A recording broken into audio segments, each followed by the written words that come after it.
최근에 미래학자인 최윤식 박사님이라는 분이 계시는데요. 이 최윤식 박사님이 미국의 권위 있는 미래학 전공 과정인 휴스턴 대학에서 이제 미래학을 이렇게 전공하신 분이에요.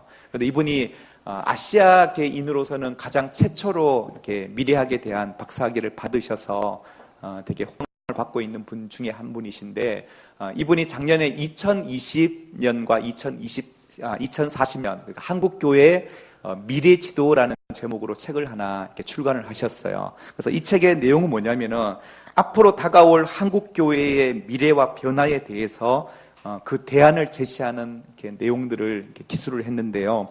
부제는 지속 가능한 한국교회를 위한 미래학 보고서라는 이런 제목으로 책을 출간해서, 그래서 앞으로 이제 급변하는 사회 속에 한국교회가 또 어떠해야 할지 그 대안들을 제시하고 있는 책인데요.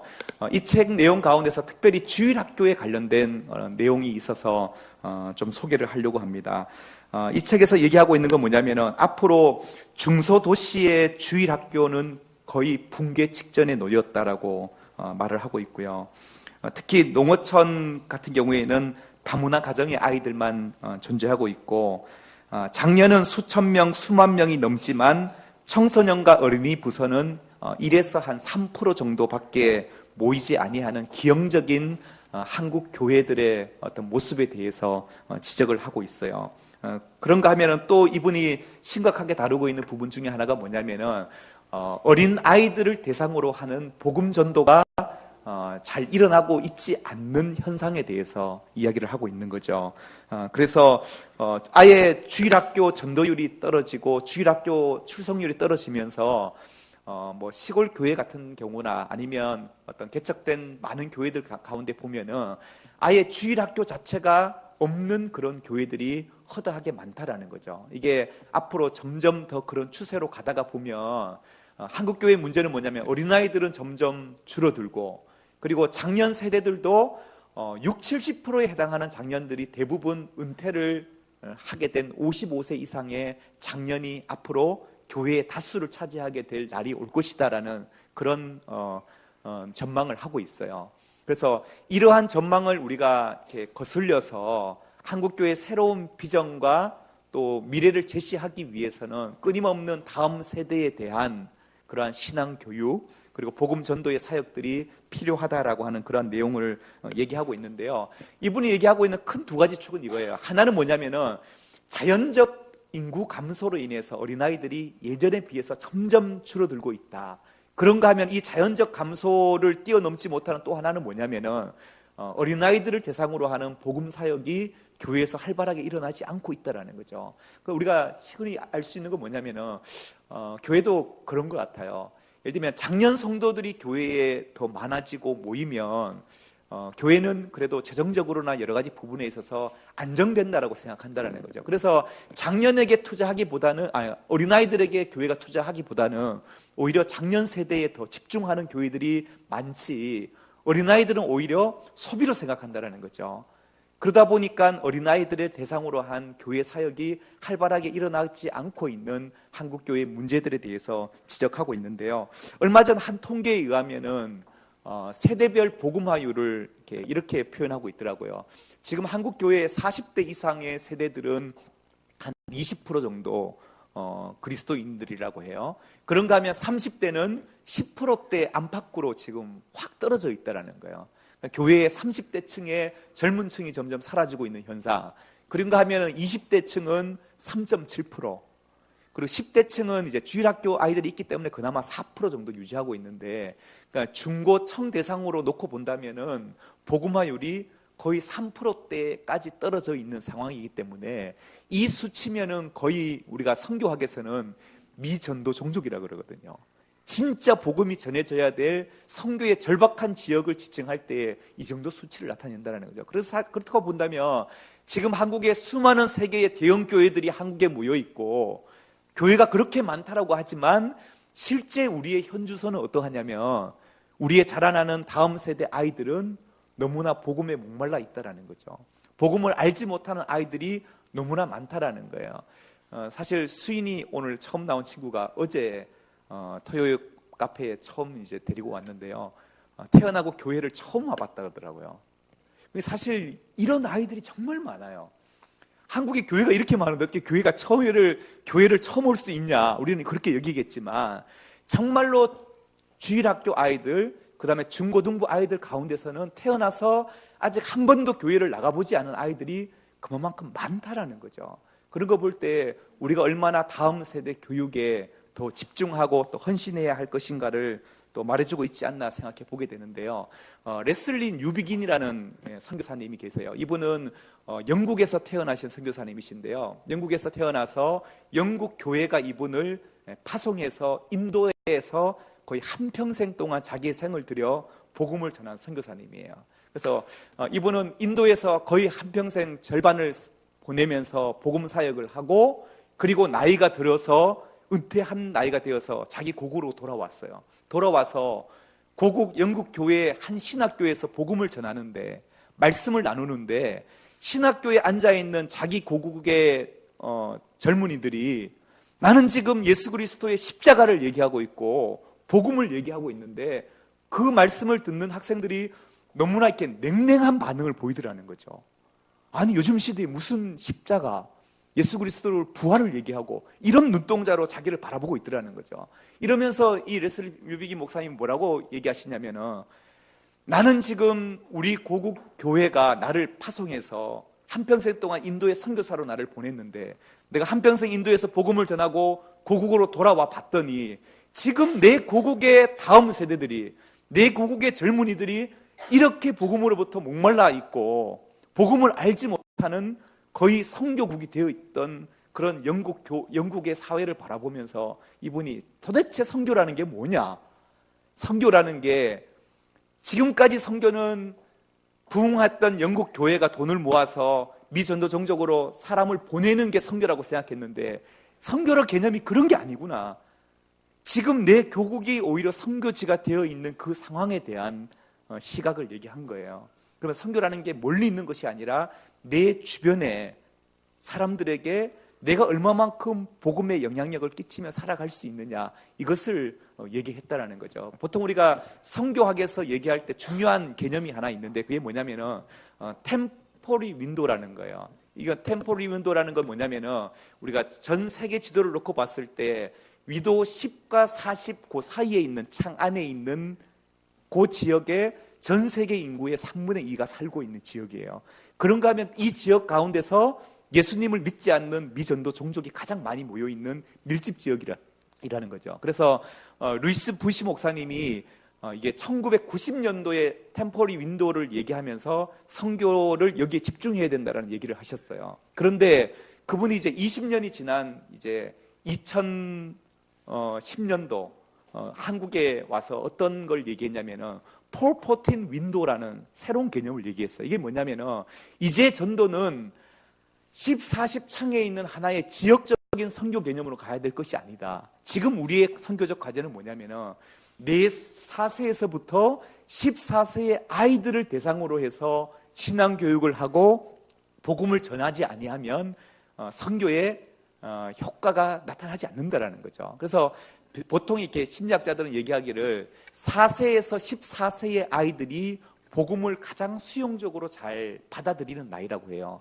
그리고 이때 예수님을 만난 아이들은 성장해서도 예수님을 떠나지 아니하는데, 예를 들면 14세 이후가 된 아이들에게 복음을 전했을 때 복음을 받아들일 수용성은 그만큼 어렵게 된다는 거예요.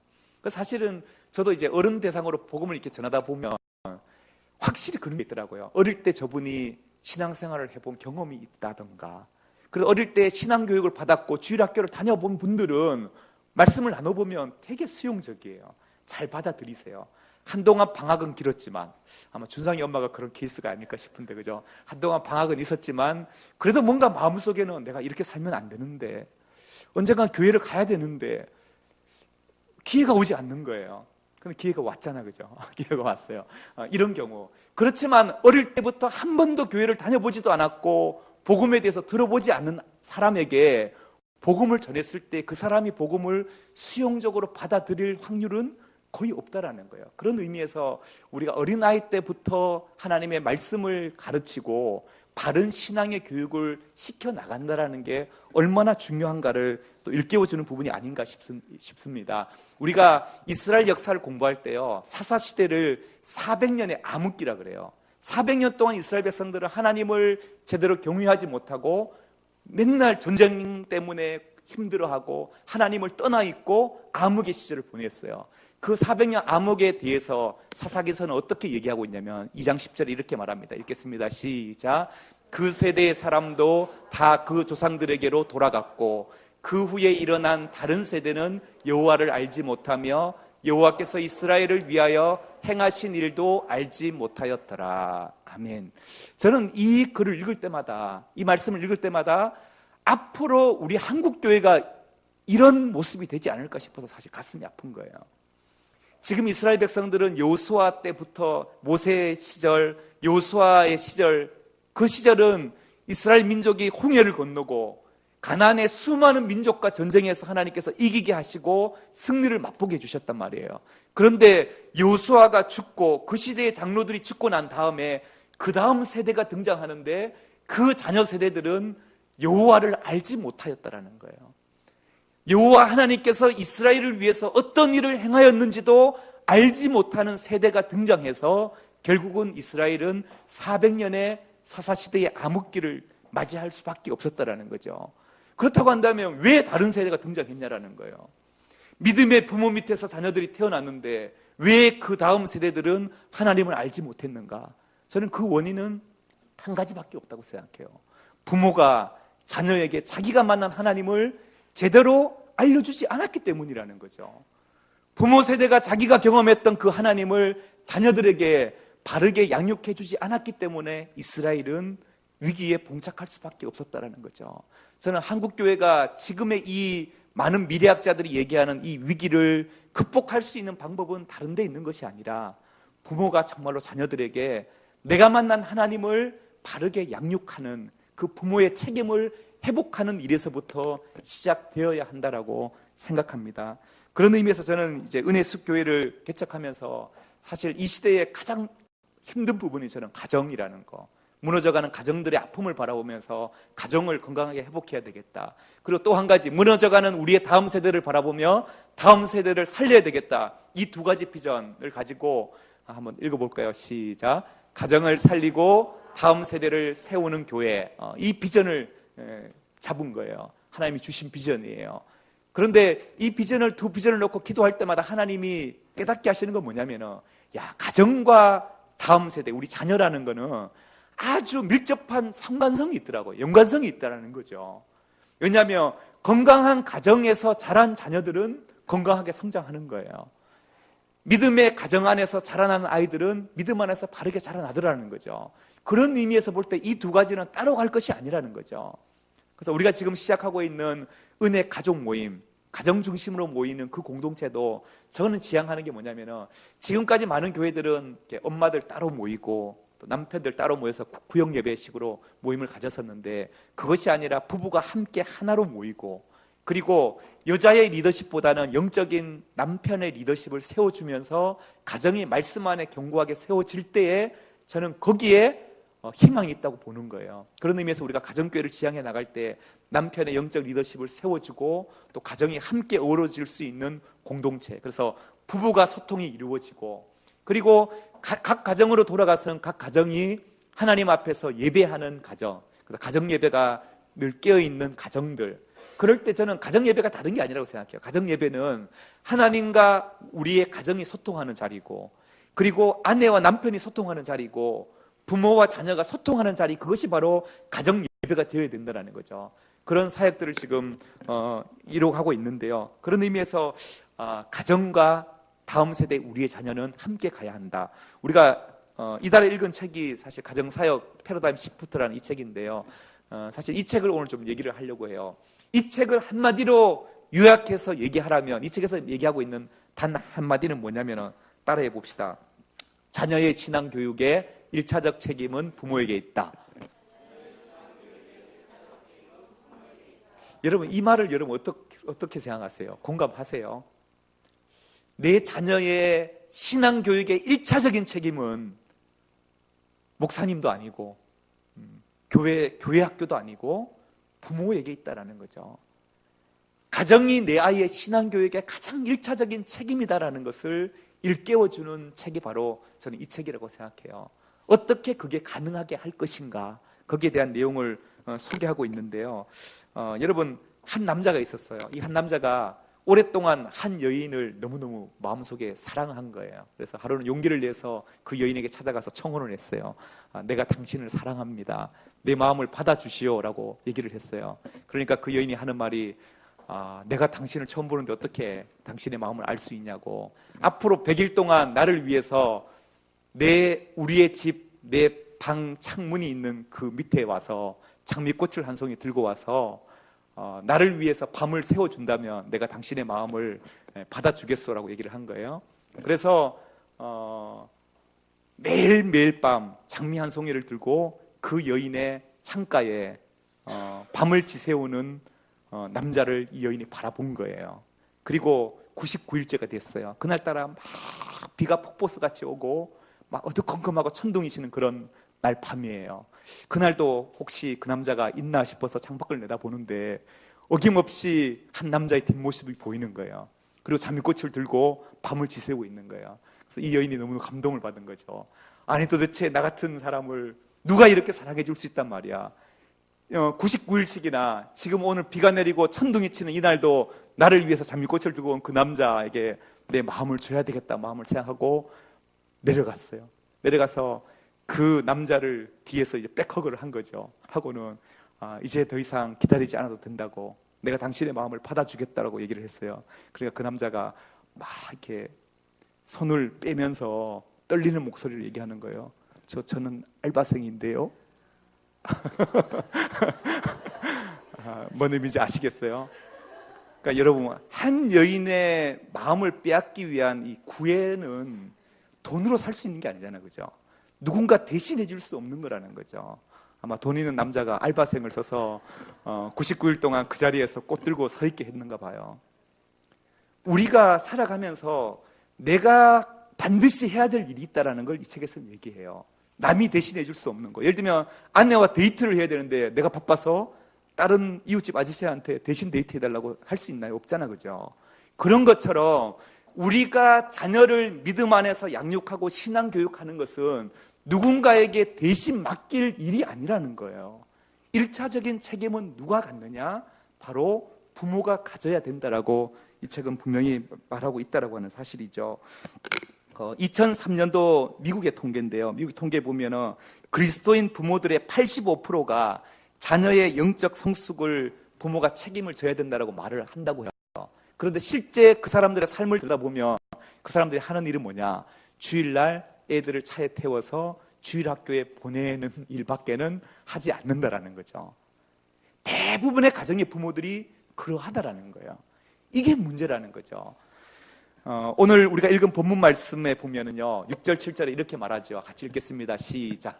오늘 내가 내게 명하는 이 말씀을 너는 마음에 새기고 내 자녀에게 부지런히 가르치며 집에 앉았을 때든지 길에 갈 때든지 누워있을 때든지 일어날 때든지 이 말씀을 강론할 것이며. 이거는 하나님이 분명히 부모에게 하는 말이에요. 내 자녀에게 부지런히 가르치며. 여러분, 여기 어떤 토가 있나요? 어떤 수식어가 있나요? 없잖아, 그죠? 내 부모에게, 부모가 내 자녀에게 부지런히 가르치라. 이게 하나님이 우리에게 주신 명령이다라고 하는 사실이죠. 그런데 우리가 가르쳐야 될 내용이 뭘까요? 부모가 자녀에게 가르쳐야 될 내용 4절과 5절인데요. 같이 읽겠습니다. 시작. 이스라엘아 들으라. 우리 하나님 여호와는 오직 유일한 여호와시니 너는 마음을 다하고 뜻을 다하고 힘을 다하여 내 하나님 여호와를 사랑하라. 사실 신명기 6장 4, 5절은 이스라엘 민족에게는 되게 중요한 메시지예요.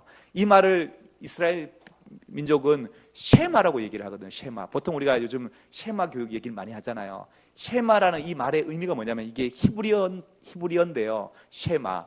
이스라엘아 들으라라고 할 때 원래 어순은 들으라 이스라엘아 이렇게 시작하는 어순이에요. 그러니까 들으라. 이 들으라는 말의 의미가 바로 쉐마라는 거예요. 히브리어로 쉐마. 그래서 이스라엘 민족은 자녀들을 신앙교육할 때 항상 이 말씀을 초석으로 삼고 있다는 거예요.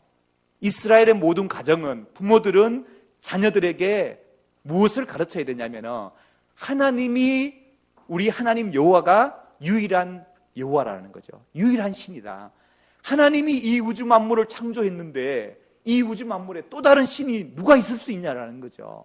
하나님만이 신 중의 신이다. 하나님이 유일한 신이시고, 그리고 너는 마음을 다하고 뜻을 다하고 힘을 다해 내 하나님 여호와를 사랑하라라고 하는 이 말씀이 이스라엘 민족에게 있어서 자녀 교육에 있어서 가장 중요한 핵심 메시지다라는 거예요. 마음을 다하고 뜻을 다하고 힘을 다하라는 말은 뭐냐면은 온 인격적으로 내 인격 전체를 들여서 하나님을 사랑하도록 하는 것, 이것이 바로 부모가 자녀에게 해야 될 가장 중요한 신앙 교육의 책임이다라고 말씀하고 있다라는 거죠. 그렇다고 한다면 부모는 자녀에게 어떻게 가르쳐야 합니까? 6절부터 이렇게 얘기합니다. 부지런히 가르치래요. 부지런히. 여러분, 자녀들에게 얼마나큼 부지런합니까? 난 사실 한국 부모들 바라보면서 자녀들에게 학교 성적을 올리기 위해서 부모만큼 부지런한 부모가 어디 있어, 그죠? 새벽잠부터 막 설쳐서 애들 깨워서 먹여, 도시락 2개 챙겨 보내고, 그리고 학원 끝나고 나면은 학원 월, 수, 금은 요학원, 뭐 화, 목, 토는 요학원, 또 주말에는 요런 거, 이러면서 얼마나 세상의 학문을 익히는 데는 그렇게 부지런하냐라는 거죠. 그러나 정작 우리가 놓치고 있는 것이 뭐냐면은 아이들에게 있어서 세상의 학문보다 더 중요한 건 뭐냐면은 신앙 교육이라는 거예요. 이건 단순히 우리가 뭐 광신적인 자녀를 기르기 위해서 얘기하는 게 아니에요. 신앙 교육은 어떻게 보면 모든 자녀 교육의 근본이 되어야 되고 근간이 되어야 될 교육이 신앙 교육이라는 거예요. 신앙은 단순히 강신도를 만드는 게 아니에요. 정말로 건강한 신앙인은 뭐냐? 지성이 갖춰져 있고요. 지성이 갖춰져 있고, 그리고 감성, 다른 사람들 바라보면서 아파할 줄 알고 웃을 수 있고 감정이 있는, 감성이 있는 아이로 키울 수 있는, 이게 신앙이에요. 그런가 하면은 지성, 감성, 덕성. 이 덕성은 뭐예요?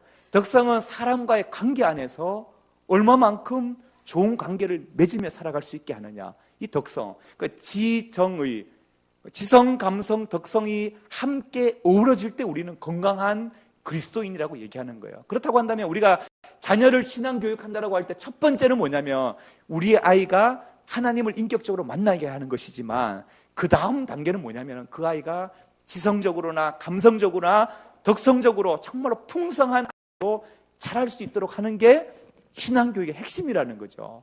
그런 의미에서 볼 때요, 아무리 애들이 똑똑하고 성적 잘 나와서 취업할 나이가 되었지만 요즘 대기업에서는 성적 좋은 사람들만 뽑지 않는다고 하잖아요. 성적 좋고 뭐 영어 능력이 좋아서 뽑아놨더니 일을 시키면 야, 이것 좀 이 프로젝트 한번 해보지 그러면 요즘 간부들이 속 터져 죽는다 그러해요. 이거 좀 해보지 프로젝트를 주면 와서 또 묻는데요. 이거 어떻게 해야죠? 이렇게 해봐 그러면 그럼 이건 또 어떻게 하죠? 그러니까 뭔가 하면은 관계도 안 되고 뭔가 일처리 능력이 없고 맨날 공부만 하던 사람이 어떤 프로젝트를 던져줬을 때 응용해서 일할 수 있는 능력이 그만큼 요즘 아이들이 떨어진다는 거예요. 저는 그런 것들은 다 신앙교육 안에서 나는 배울 수 있는 거라고 생각해요. 신앙교육 안에서. 저도 이렇게 제 시절을 돌아보니까요, 제가 학교에서 배운 것이 제 인생을 지탱하고 있느냐? 절대 아니라는 거예요. 오히려 신앙생활 하면서 교회 봉사했던 그 시간들, 또 교회에서 내가 순서 맡은 것들, 그것을 잘 이루어 나가기 위해서 아이들과 만나 회의하고 또 준비하고 무대에 올렸던 그런 기억들. 그러니까 어떻게 돌아보면 지금 나의 이 모습은 학교에서 배운 게 전부 다 아니올시다. 학교에서 배운 건 극히 부분이라는 거죠. 그것도 지성적인 거 한 부분. 그렇다고 한다면 우리의 자녀들을 신앙 안에서 바른 공동체를 경험하게 하고 교회에서 봉사하면서 아이들이 다른 사람과의 관계를 배우면서 신앙생활할 수 있도록 하는 그 신앙교육이 얼마나 더 중요한가를 우리는 자각할 수 있어야 된다는 거죠. 그런 의미에서 부모가 먼저 자녀에게 신앙교육에 또 중요한 책임을 가질 수 있어야 되겠다라는 거죠. 부지런히 가르치래요. 그런가 하면은 앉았을 때든지 길을 갈 때든지 누워있을 때든지 일어날 때든지, 이 말은 뭡니까? 삶의 매 순간 자녀에게 신앙의 영향력을 주라라는 거예요. 그런가 하면 또 뭐라고 말합니까? 너는 또 그것을 내 손목에 메어 기호를 삼으며 내 미간에 붙이고, 손목에 붙여라는 건 내 행동을 주관하게 하라는 거예요. 모든 행동을 주관하게 하고, 미간에 붙인다라는 거는 내 삶의 판단 기준이 하나님의 말씀이 되게 하라는 거죠. 그런가 하면은 내 집의 문설주와 바깥문에 기록하라. 이 말은 뭐냐면은 내 집안의 모든 일들이 다 하나님의 말씀에 의해서 이루어진다라는 걸 자녀에게 가르칠 수 있는 그런 신앙 교육을 우리가 자녀에게 해야 한다라는 거죠. 한번 따라 합시다. 자녀가 하나님을 만나도록 부모는 신앙적인 책임을 다해야 한다. 그래서 이제 우리 자녀의 신앙을 좀 돌아봐야 돼요. 나만 돌아볼 것이 아니라 내 아이가 지금 단계에 하나님을 만나고 있는가, 지금 하나님과 어떤 교제를 나누고 있는지 거기에 관심을 가져야 한다는 거죠. 지금까지 사실 한국 교회 구조를 보면 이래요. 예를 들면 큰 교회일수록 영아부, 유아부, 유치부, 1학년부, 2학년, 3학년, 4학년, 5학년, 6학년 부서 다 따로 있고, 중고등부가 있고 청년부가 있어요. 그러면 대단히 저 교회 큰 교회고 교육 시스템이 잘 돼 있다라고 생각하기 쉬운데요. 근데 저는 여기에 함정이 뭐냐면, 어떤 함정이 있냐면, 부모들은 교육 시스템이 우리 아이를 맡겨 놓음으로 인해서 내가 자녀의 신앙 교육을 책임져야 할 1차적인 책임자라는 것을 망각하게 만들었다는 거예요. 이건 심각한 문제라고 생각해요. 내 자녀의 신앙의 1차적인 책임은 교회가 아니라, 교회 학교가 아니라 나에게 있다라는 그 마음이 회복될 수 있는 시간이 되기를 주님의 이름으로 축복합니다. 그래서 한번 따라합시다. 가정은 믿음이 자라는 곳이요, 신앙 훈련의 장이어야 한다. 그래서 저는 여러분의 가정이 정말 우리 아이들의 믿음이 자라나고 또 우리의 믿음이 자라나는 그런 장이 되기를 주님의 이름으로 축복합니다. 저는 이 책에서 참 인상 깊게 읽었던 한 선언문이 있어서 그걸 한번 소개하려고 합니다. 선언문의 내용은 이렇습니다. 당신이 가정을 빼놓고 하나님을 위해 헌신한다고 하는 모든 일은 당신이 가정에서 하나님과 함께 행하는 일보다 위대하지 않다. 저는 앞으로 교회 사역을 하면서 저는 이 부분을 잘 명심하고 싶어요. 되게 중요한 의미가 담겨 있는 것 같아요. 다시 한번 볼게요. 당신이 가정을 빼놓고 하나님을 위해 헌신한다고 하는 모든 일은 당신이 가정에서 하나님과 함께 행하는 일보다 위대하지 않다라는 거예요.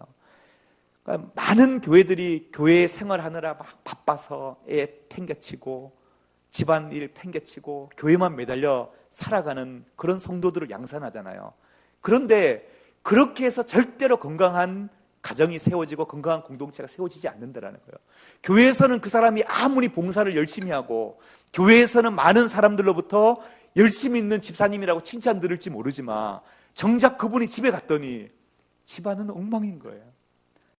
자녀들에게 더 이상 챙겨줄 만큼 에너지가 없는 거예요. 왜? 교회에서 다 빼놓고 와서. 그래서 저는 좀 교회에 좀 아꼈습니다.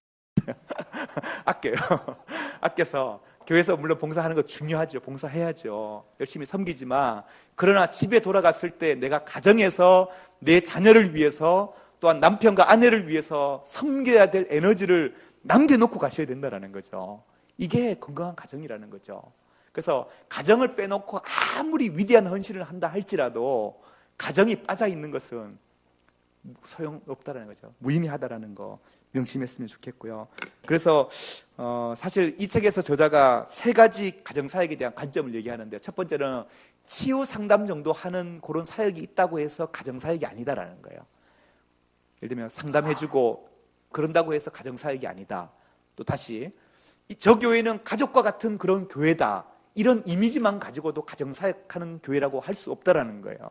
엄밀히 말하면 어떤 게 가정 사역이냐, 신앙 훈련의 장으로서의 가정을 이해시키고 인식시키는 교회라는 거죠. 그래서 가정 사역을 이렇게 한번 정리를 한번 해보겠는데요. 한번 같이 한번 읽어봅시다. 가정 사역이란 가정 사역이란 시작. 가정 사역이란 자녀의 제자 훈련에 주된 책임을 지고 있는 부모를 일깨우고 훈련시키고 책임지게 하기 위해 교회의 정책과 사역을 의도적으로 그리고 지속적으로 재조정하는 과정이다. 그래서 앞으로 저희 은혜숲 교회가 할 일은 뭐냐면요, 부모들이 가정 안에서 자녀들을 신앙적으로 잘 양육하도록 하기 위해서 도와주는 역할을 하는 게 교회여야 된다는 거죠. 그래서 자녀와 함께 볼 수 있는 좋은 교재가 있으면 교재를 소개하고, 또 커리큘럼이 있으면 커리큘럼을 소개해주고, 그래서 어떻게든지 부모가 자녀들에게 신앙적인 영향을 끼칠 수 있도록 돕는 게 교회의 역할이라고 하는 거죠. 그러면 주일학교 필요 없는 겁니까? 다 없애버립니까? 그건 아니에요. 주일학교는 주일학교로서의 역할은 있죠. 그 연령대에 맞는 교육은 시키지만 1차적인 책임은 가정 안에서 부모에 의해서 자녀를 양육할 수 있는 그런 가족 공동체를 만들어갈 수 있는 비전을 함께 세워갔으면 좋겠습니다. 말씀 맺기 원하는데, 사랑하는 성도 여러분, 우리가 한국교회의 미래 지도를 우리가 함께 보았고요.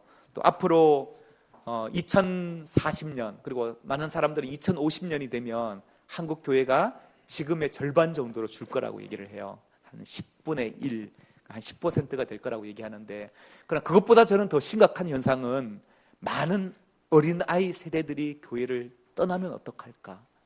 그리고 어린아이들이 떠난다는 것은 30, 40대 층이 사라진다는 거예요.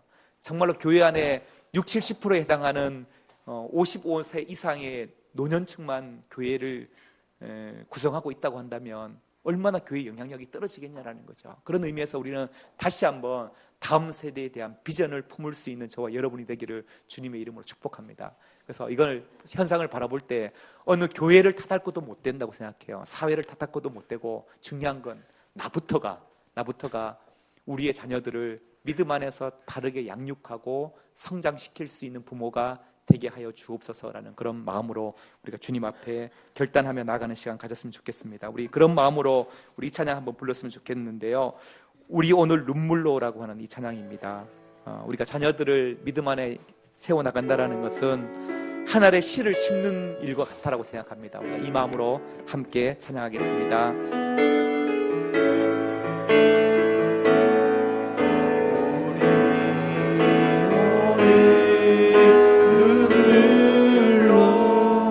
씨를 심는다.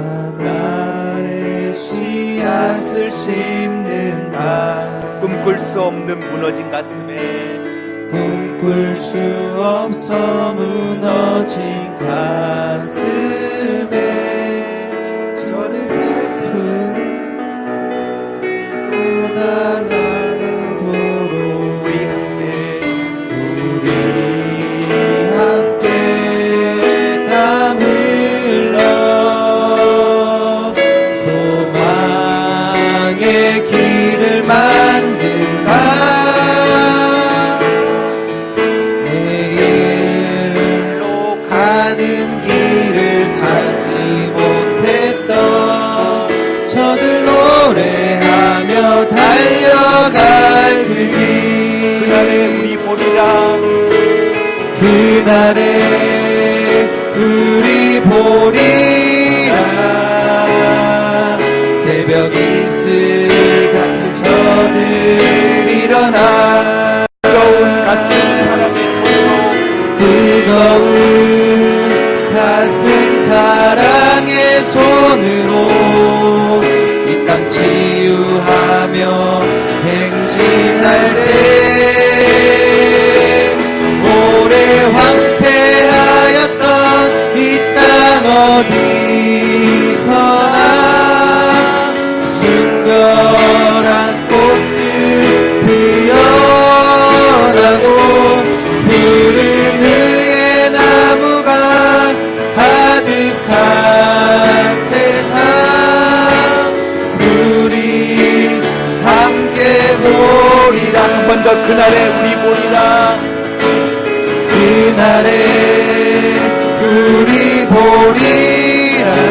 새벽 이슬 같은 저들 새벽 이슬 같은 저들 일어나 뜨거운 가슴 사랑의 손으로 뜨거운 우리의 자녀들을 바라보면서 가슴 찬양합시다. 사랑의 손으로 이 땅 치유하며 행진할 때 오래 함께하였던 오래 황폐하였던 이 땅 어디서나 순결한 꽃을 피어나고 푸른 나무가 가득한 세상 우리 함께 보리라. 이 시간 함께 기도할 때 하나님, 그렇습니다. 우리가 우리의 자녀에 대한 신앙의 일차적인 책임이 내게 있음을 다시 한번 깨닫게 하여 주시고, 자녀를 위해서 기도를 시작하게 해주시고, 또한 우리의 자녀들에게 말씀을 나눌 수 있는 저희들이 되게 해달라고 한번 기도하며 나가기 원합니다.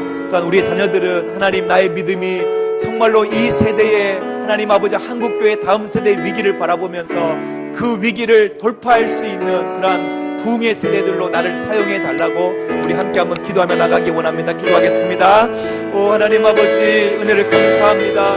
하나님 아버지, 이 시간도 주님의 말씀을 듣게 하여 주시고, 하나님 아버지, 우리의 삶 가운데 하나님 아버지 자녀의 신앙교육의 일차적인 책임이 하나님 아버지 우리에게 있음을 깨닫게 해주시니 감사합니다. 하나님 아버지, 우리의 깨달음이 하나님 아버지 자녀를 위해서 기도하게 하여 주시고, 또한 우리의 자녀를 위해 우리가 이 아버지 주님의 말씀을 나누며 하나님 아버지 바른 신앙인으로 성장하게 아버지와 도와주신 저희들 되도록 기도해 주시옵기를 간절히 합니다.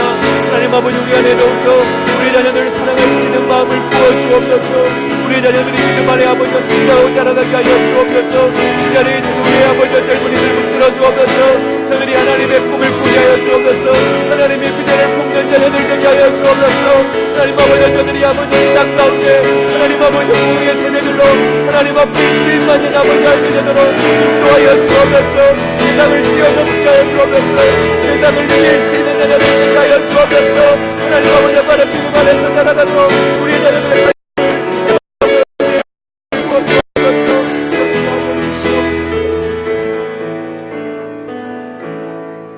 살아계신 하나님, 하나님께서 오늘 저희들에게 우리 자녀들의 신앙교육의 일차적인 책임이 우리에게 있음을 깨닫게 하여 주시니 감사합니다. 우리가 더욱더 자녀들을 위해 기도하는 부모들이 되게 하여 주옵소서. 또 자녀들에게 하나님을 가르칠 수 있는 저희들이 되도록 은혜 베풀어 주시옵소서. 하나님, 저희 교회에 속한 우리의 다음 세대들을 붙들어 주옵소서. 저들이 정말로 이 시대와 민족 가운데서 하나님 앞에 크게 쓰임받을 수 있는 자녀들 되도록 은혜 베풀어 주옵소서. 부흥의 세대들로 저들이 자라나게 하여 주시고, 저들의 삶을 통해 하나님의 나라가 이 땅 가운데 이루어지게 하여 주시옵소서. 예수님의 이름으로 기도드립니다. 아멘.